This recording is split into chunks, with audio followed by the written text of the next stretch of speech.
vaksinasi massal yang dilaksanakan oleh Universitas Muhammadiyah Palembang.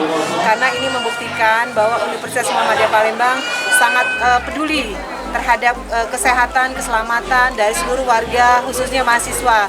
Dan ini diperuntukkan memang untuk warga sekitar dan juga di lingkungan dari Universitas Muhammadiyah Palembang sendiri. Target kita sampai dengan hari ini kita menargetkan 1.000 untuk melaksanakan vaksinasi ini. Dan kita berharap pelaksanaan vaksinasi ini berjalan dengan baik dan lancar.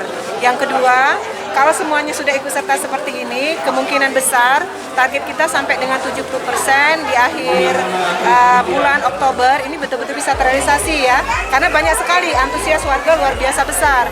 Yang kedua tentu harapan kita dengan akhir tahun nanti sampai dengan 100%.